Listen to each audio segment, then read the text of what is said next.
los soviéticos en la Guerra Fría. Realmente, en ese momento, yo me acuerdo que la primera lectura,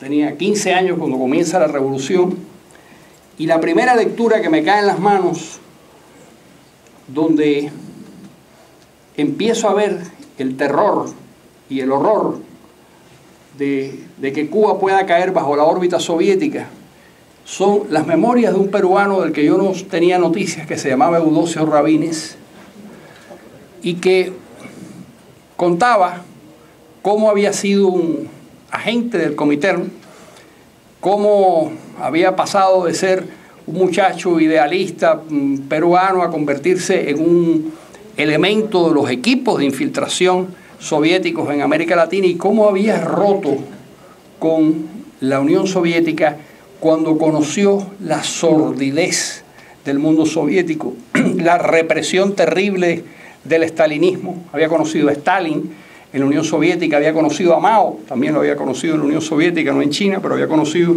a Mao. Pero nosotros no teníamos esa experiencia.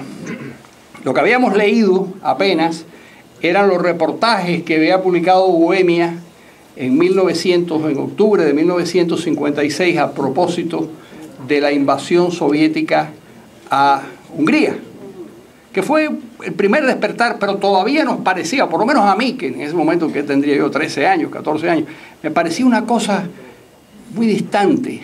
Hungría era un país del que apenas tenía noticias, me imagino que a ellos les ocurriría más o menos lo mismo.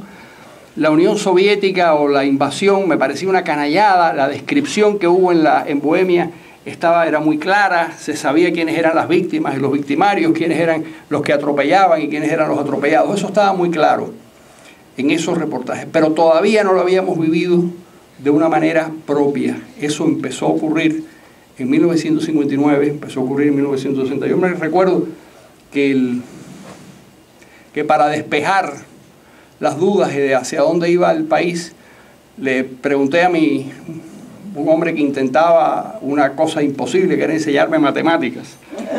Era mi profesor de matemáticas, un hombre que debe haber sufrido mucho con eso. Y era un miembro del Partido Comunista, un miembro destacado del Partido Comunista. Luego fue viceministro. Raúl Ferrer se llamaba, era poeta. Y le pregunté, era amigo de mi familia, Ferrer, ¿hacia dónde va esta cosa? Y me dijo con toda claridad, no, esto va hacia una dictadura. No, me dijo hacia una dictadura, esto va hacia un gobierno comunista y todos tendrán que tomar decisiones. Él lo sabía. En el año 59 él lo sabía. Todavía yo lo puse entre paréntesis porque era la opinión de alguien del PSP. Pero ya con la sucesión de los hechos, aquello se hizo evidente de hacia dónde iba nuestro pobre país. No es ninguna cosa sorprendente que de aquellos jóvenes que participaron en aquel acto público que tanta resonancia tuvo en La Habana, aunque el gobierno le puso sordina y aparentemente sí tuvo mucho impacto para nosotros en ese momento. Por lo menos en La Habana, que fue donde se sintió más. No es extraño que todos ellos hayan sido luego los dirigentes políticos de la lucha, dirigentes políticos y personas que ofrecieron lo mejor de su juventud, estuvieron en las cárceles durante muchísimo tiempo, los que tuvieron la desgracia de caer presos. En algunos casos hay algunos que no pueden estar aquí porque los mataron o porque los fusilaron o porque murieron en las cárceles, pero todos ellos tuvieron un papel muy destacado. Joaquín, Alberto, Müller, todos tuvieron un papel muy destacado en la lucha contra Fidel Castro, porque aquello fue un bautizo muy interesante, un bautizo casi de fuego. Hubo disparos, hay una secuencia muy interesante en el documental que ha hecho Joaquín, donde se ven dos cosas, un guardia con un revólver apuntándole y lo irresponsable que era Joaquín, que estuvo a punto de recibir un tiro y que seguía discutiendo con el guardia. Cosa que no nos sorprende a quienes somos sus amigos y lo conocemos y sabemos de su valor personal y cierto nivel de irresponsabilidad cuando se trata de defender causas en las que realmente él cree.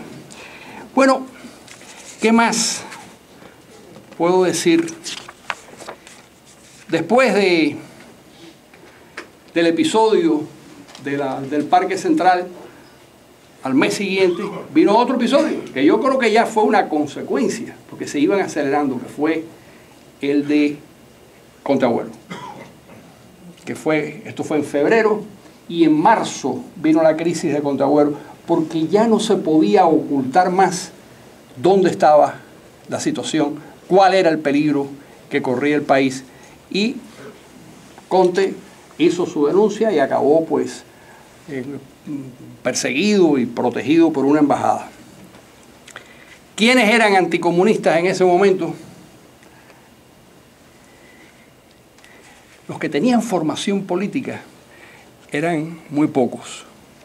Cuento como una anécdota paradójica que quizás el tipo más anticomunista en ese momento era un ex comunista que luego fue ministro de Relaciones Exteriores del gobierno cubano y retomó la ideología que había desechado. Uno de los casos de oportunismo más grandes que yo conozco, que es el caso de Raúl Roa. Raúl Roa en el año 59 había publicado, él venía con textos anticomunistas desde la salida de Jacobo Arbenz del poder en 1954, desde el golpe de Estado. Pero era un hombre que estaba bajo la tutoría intelectual de Aureliano Sánchez Arango, que era una cosa muy interesante. Llegó a decir una cosa tremenda, que Aureliano necesitaba, como Eckermann, el que fue secretario de Goethe y publicó las conversaciones con Goethe, que Aureliano era tan importante que necesitaba un Eckermann que publicara las conversaciones con Aureliano. Ya él estaba bajo la influencia anticomunista Aureliano, que también había venido del Partido Comunista. Pero había muy poco. Es decir, nosotros tuvimos que aprender sobre la marcha y en general responder, casi todos los que éramos entonces adolescentes o éramos muy jóvenes, tuvimos que, como decía Enriquito Huertas, volar por instrumentos, porque no teníamos planos de hacia dónde íbamos ni por qué íbamos, y reaccionar de alguna manera más por instintos que por conocimientos. Bueno, yo creo que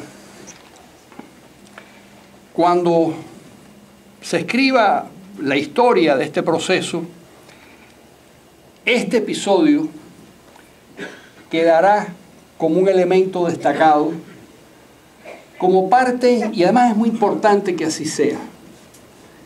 En Cuba hubo una resistencia activa a un proceso que nos sorprendió por nuestra falta de madurez política, por nuestra desinformación, por nuestra irresponsabilidad, por todas esas cosas que todos sabemos que nos caracterizaban.